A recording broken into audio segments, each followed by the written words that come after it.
Hello, you wonderful people. So for today's video, I want to talk about the Netflix live action adaptation of Death Note, just because I watched it yesterday and I just want to take this video to kind of share my thoughts on it and everything like that. I'll also kind of do like a bit of a compare and contrast between my experience with Death Note versus like the live action. And if you're curious, like I've talked about this in different formats, but my experience with Death Note is I've only ever seen the anime. I've never read the manga, and I've watched, I think, one of the Japanese live action movies. I am slightly familiar with the second one, and I only know a tiny bit about like the third movie, which is kind of its own thing anyway. Do note about the whole anime situation though, it has been 10 years because I watched it when I was in high school, so it's been a very long time since I've seen it. So certain things I probably won't be able to comment on, but you know, I know certain things here and there that I feel like, you know, could lend to interesting conversations about comparing it. Obviously, I'm gonna dive into spoilers, but first of all, I'll just go ahead and get it out of the way with the non-spoiler thing of like how I personally felt about it. Personally, I liked it. I thought it was a very interesting take on Death Note. Once again, it's been a long time, but you know, from what I remember of Death Note, it seemed like a very interesting take of keeping a lot of the core concept the same, but changing up certain details and certain approaches and how certain things and stuff, which I will obviously dive deeper into, like once again, spoilers and everything like that. I've heard stuff here and there. Some people are very mixed on it, you know, for their own respective reasons, whether they're fans of the original or not, or whether it's just like as an adaptation they don't think it's good, or whatever the case may be. Everyone's got their own reasoning for it when it comes to adaptations anyway. Some people are like, I want it to be more closer to the original material, or other people are like, yeah, take your own licenses with it, kind of do your own thing with it. I mean, like, because this is very different from the original material, but to be fair, like, you know, whether that's a good thing or bad thing really is comes down to the person. Me personally, I like the fact that it's very different, but that's just me. So, and I would personally like to see another one in the future. I mean, the Japanese version, once again, there's like 2 movies after that, so once again, the third one's kind of its own thing, but nevertheless, there was a second one. So, granted, depending on how well this does will determine whether or not they decide to do another one in the future anyway. And a very interesting side note too, I want to include, I think it's so interesting. I did not know that, it wasn't until the end I found out like Masai Oka was like a producer on this.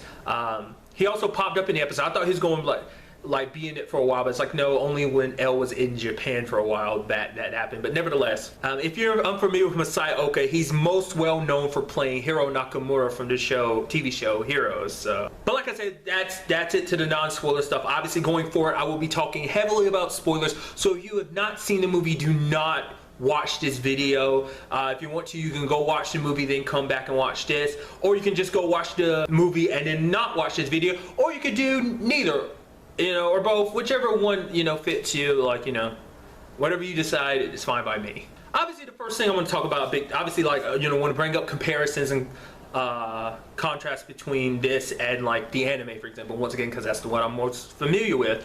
Obviously, there's the whole like series in general is the setting being different. Obviously, the original material, everything, you know, live action movies as well as the animated manga are all set in Japan. This obviously taking place in the US, specifically Seattle. And it's kind of interesting like how they went about approaching that too, because like, for one, that's how L tracked Kira down to being in Japan in the first series. It's because like, well, all these murders took place in Japan, whereas in this one, Light branched out and like kind of killed worldwide, which I don't remember if he ever did that in the original. I don't think he did. I think he always stuck to Japan. That was just kind of interesting to me. Like, that was kind of a different approach. Plus, they actually numbered how many people he killed. It's like, yeah, he's responsible for over like 400 deaths and stuff like that. I don't remember them ever really referencing how many people Light actually killed. I mean, obviously there's that.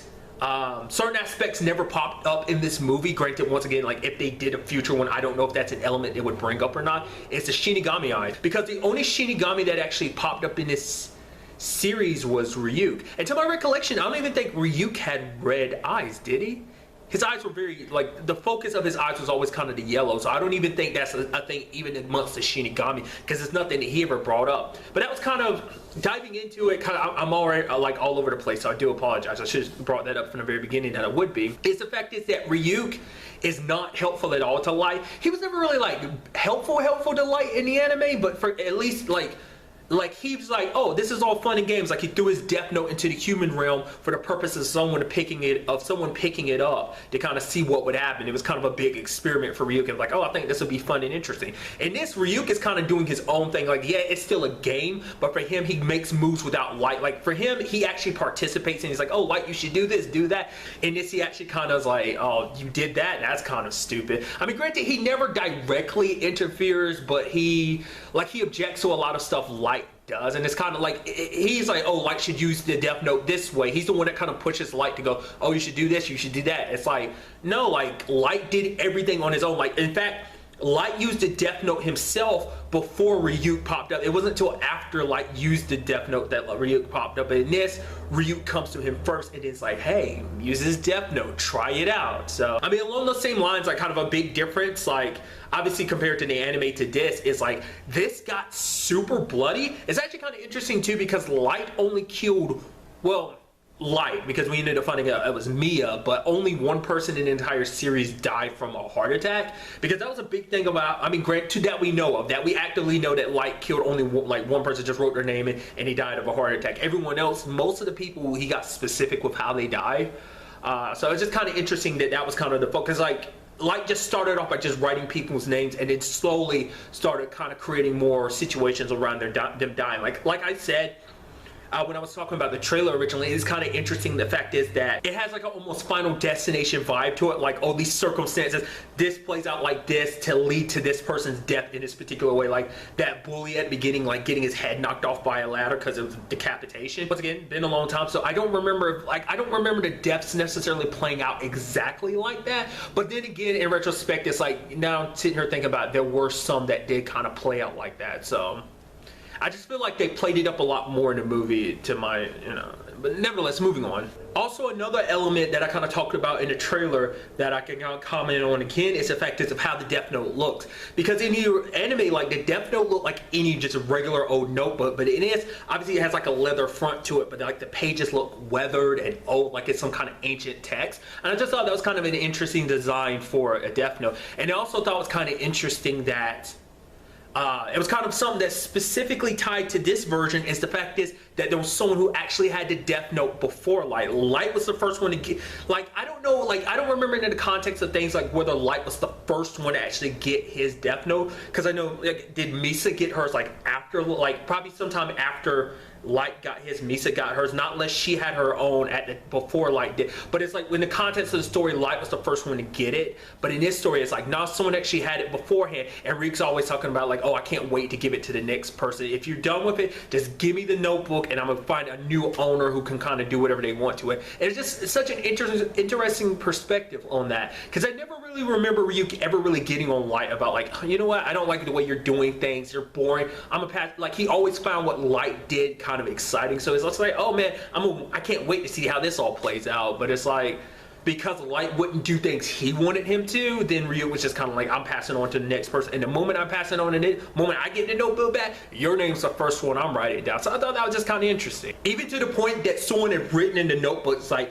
Ryuk is not your friend, don't trust him. And once again, like, because that's a layer of things that never popped up in the original thing, because it's like, it didn't, like, never had to worry about it, because like Ryuk is always, like I said, a bystander. He's like, I'm here to enjoy, but I'm not going to help you out or anything. It's like, oh yeah, you could do this and do that, kind of get you to lay the lands, but I'm not going to help you, which is an element that they've kept. But it's just like, it was a very interesting and different approach. I mean, story wise, it's incredible, like, to see everything kind of take the ways that they did.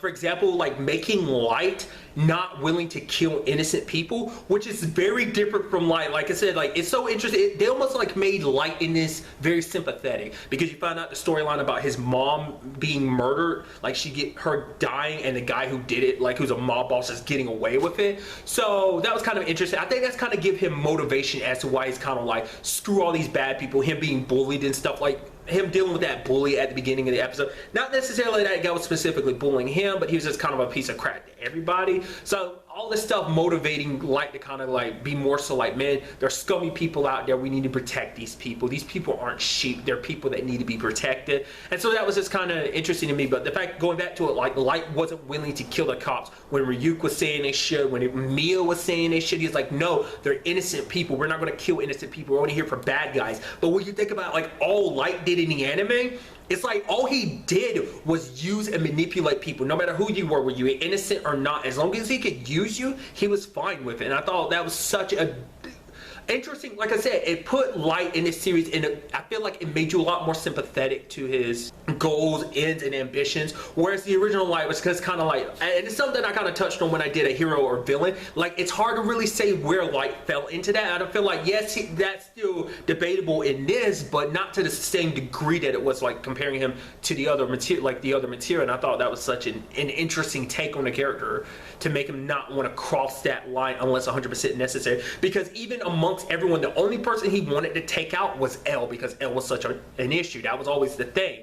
I mean, it's also because like L called him out, and that's why like he got Light's rage and anger in the original like material. But in this, it's a combination of that, but also because L figures him out. And that's kind of a different thing for L in this too. Like, L was very different in the fact of the matter is he didn't keep his calm and composure a lot of times.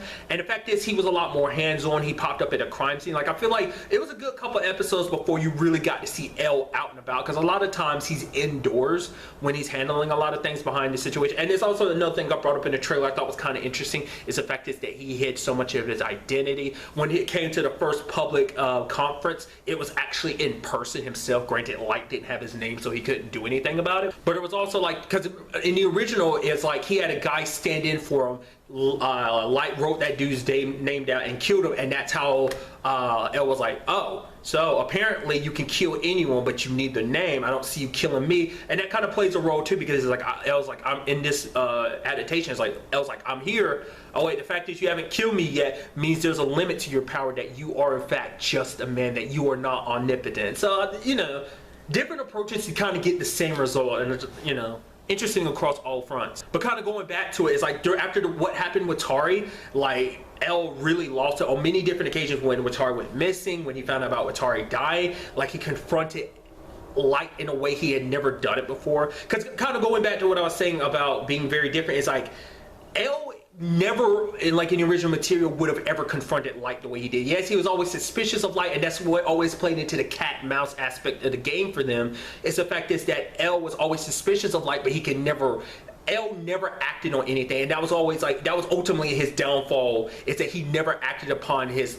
like hypothesis. In this adaptation he does, like he's like, I know you're guilty, and he actually goes as far as confronting Light about this whole Kira thing. And so that's a different aspect to the character as well. I think it's actually kind of interesting, like, because there's an element that popped up that once again I don't know if this ever popped up in the original material or not, was the whole storyline about the orphanage that L grew up in and stuff like that. I don't remember that from the anime. Maybe it popped up in the manga, maybe it also popped in the anime, but once again, it's been such a long time. Is that he grew up in an orphanage that taught him, to train him to be a detective, and he ended up being like the youngest of them all. And then immediately my brain went, what about Nier? But then like, it's been a long time since I remember Nier's story. I think L actually trained him. I don't think, because I was like, did Nier not go to that same school? Are we establishing Nier doesn't exist in this storyline, or is it just in this adaptation, or is it just like Nier exists, it's just like he hasn't stepped into the spotlight? Because Nier only got introduced because of, you know, the way things play out. That's why Nier kind of had to come into the fold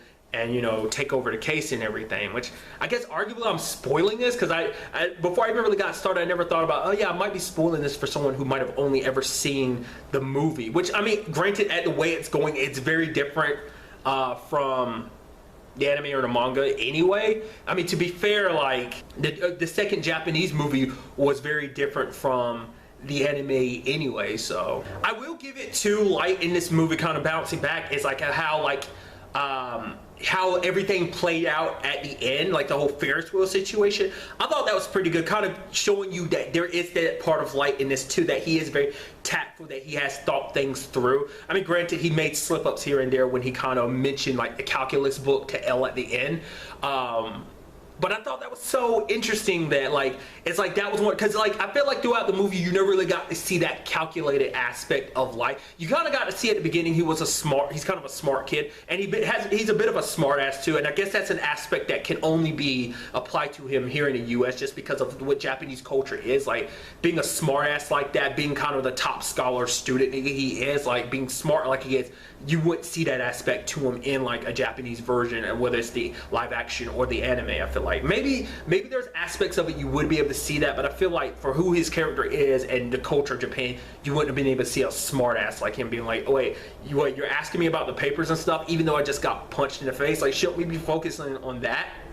And trying to like worm his way around things, kind of acting superior anyway. It's like, yeah, you're older than me, you got held back twice, and you hitting me, it would be kind of falling on the lines of child abuse. So aspects like that.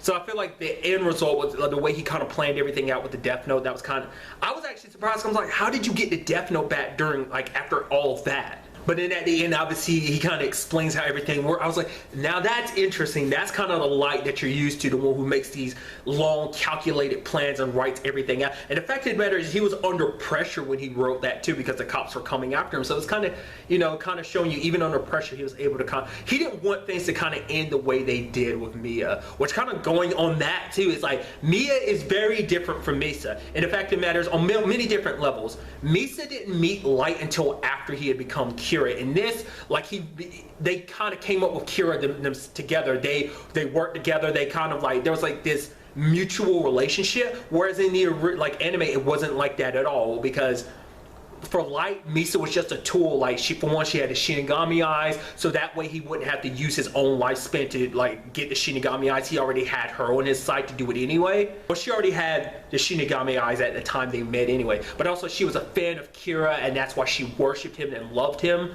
Where you know, that wasn't mutual, obviously, because Light just used to manipulate people. But in this, it's like Light actually loved Mia, but it's like the question is, did Mia ever actually love him? I mean, because it's like she never really paid Light any attention until she found out about a Death Note. And the interesting thing is, even Ryuk's like, are you sure about this? I'm like, okay. And the fact is that Ryuk actually liked her because Mia was all for, like, like I brought up earlier, killing anyone that stood in their way. She's like, I'm doing this for you. I'm doing this for us. But then that point is like, especially later on when it's like, okay, I put your name in a Death Note. Bring me today. Bring me my damn notebook. And it's just like, that's so interesting. And very different depictions of that character. Not unless, like I said, if there is a future movie, not unless they bring out, unless there's a new character that kind of fills that role of Misa very differently than Mia did. I don't know. There's always a possibility, you know, like, because different adaptations will do stuff like that, where they'll take a character, like they'll do their own thing with this character, but then they'll kind of create a new character specifically to this adaptation or whatever that'll fit that mold a little bit better. But that would just, you know, they kind of take on those roles. Like, say, like, there'll be a new Misa that might pop up in like a second movie who will cover a lot of the roles that Misa, aspects of Misa, who's like a big follower of Kira's and stuff, like those aspects. So, but for her to kind of be like all for it and everything, I was thinking like when she was falling, I was like, oh, did she tear it out on purpose or was it an accident? It's like, no, Light planned that all out for her to fall. Like, if she took the notebook, things would kind of play out this way. He was hoping she would, because he was hoping that she would pick, oh, loving him over wanting this power for herself. But that kind of threw me for a loop, seeing that aspect of her. I was curious if that was the case though, that Mia was the one behind it and not Ryuk, because Ryuk had always kind of been like I said, a bystander, never really stopping. But it seems like it was actually Mia, even to the point, because kind of going back to Light not wanting to hurt people, when he wanted to get L's name, he was like, all right, I'm gonna tear out Watari's page before it's done. But Mia tore out the page to stop him from doing that. And the reason why is because she'd written Light's name in the Death Note, and she's like, I want to make sure there was an out for him, because if she did it, that's the only one. They don't get a second try with that. So that was just, it was mind-blowing to see that side of her character like that. And also kind of an interesting thing too is at the very end of it, like Light's dad, James, finding out about him, like he's like figuring it out. It's like, yeah, all these pieces came together that, yeah, it wasn't, obviously the entire movie he's like, L, you're full of crap. It's not my son. If you get near my son, I'm gonna effing kill you. All that stuff, and then ultimately at the end he figures it out, and it's like, and it was kind of an interesting dynamic that they created in the movie too that I should talk about. Is the fact is the lesser of two evils. Like in the grand scheme of things, like Light is the lesser of evils amongst all three of them. Like including Ryuk as well as Mia, because Mia and Ryuk kind of were on the same wavelength. That's kind of interesting thing to think about. The fact is that they never actually met. I think that's them kind of like nodding towards it too, because Light gets her to touch the notebook, but she can't see Ryuk. It's the fact is that in the original material, all you had to do was touch the Death Note and you'd be able to see Shinigami. You didn't have to be the owner of it. And that's another element that also I forgot to talk about too, is there was a whole subterfuge element to the anime where like Light using the rules of the Death Note, he could basically make himself forget all about the Death Note, which kind of makes him like, oh, like not a viable option for like a suspect and stuff like that. It plays a part in making L drop his guard. It's even what ultimately made his dad be like, okay, at the end of it's like, okay, you're not Kira, you're not this bad guy. So that was kind of that element. But also like going back to it, it's like we saw that Mia was willing to cross any line. We know that Ryuk's willing to cross any line, and you see that Light is not willing to. Like he went through a lot, but he tried to backtrack. Like it's like, even when you know, the road to hell is paved with good intentions type of line, I feel like is very fitting to this particular situation when it came to Light, in a sense of he wanted to do the right thing. Like he started all this off with the best of intention, you know, bringing up the question of like, what do you do in a situation like this? Like, you know, and his dad's like, well, which one are you? And I think Light legitimately in this circumstance is a lesser of two evils. Don't know if I would have said that about him in the original material now. Like I said, because Light used and manipulated a lot of people. In this particular situation, the only reason why he did what he did was because like the person he was with was willing to do whatever it took as well. Her innocent people using, like, you know, under the circumstances. And it's just so fascinating to me that just how opposite of each other's characters they were. Like Light being the more sympathetic character, whereas Mia was more like the cold-hearted one in a sense, the more almost calculating cold-heartedness. Because ultimately, like I said, I'm curious to see what that would mean going forward, because Light's dad never found out the truth about him in the original material, but in this one he does. And what does that mean going forward? Because that's another element to it as well, because I don't remember how many cops were really for Kira in the original material, but I do know that like in this, his dad James got a lot of crap for the fact is that he was one of the few cops against Kira, because like people like they trashed his office and everything, and that's what got L's attention towards him in the first place, because it's like, hey, you're one of the few cops that's like all about taking down Kira. That the fact is he can't be judge, jury, and executioner. That's what the judicial system is for in the first place. That's why it exists. We're not the ones to be able to determine that, and that kind of plays a role in it too, because like L's not all for like, he's like, it's not, because he's even explaining to like, it's not me that's walking you towards your death, it's yourself. The fact of the matter is, I follow the law, I will arrest you, it will be the law that ends up ultimately killing you because of what you've done, and it'll be the ones that kind of serve out your punishment. It's not me, I am simply following the law.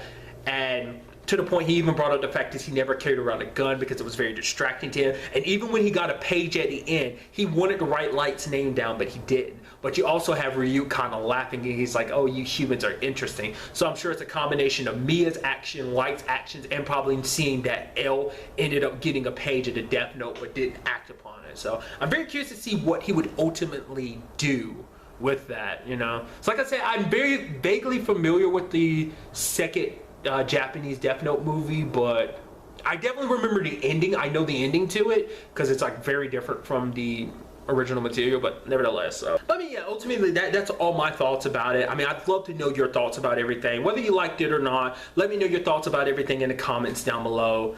Like I said, I'd be interested to see what they do with the second one. Like I said, I know ultimately everyone's got their own opinion. Ultimately, we'll see whether or not it was successful or not, to see whether Netflix will determine whether they do another one or not. So, but really, that's all I want to talk about in this video. Till the next time we meet, be happy, be safe, live life to the fullest, and enjoy it. Good day and goodbye.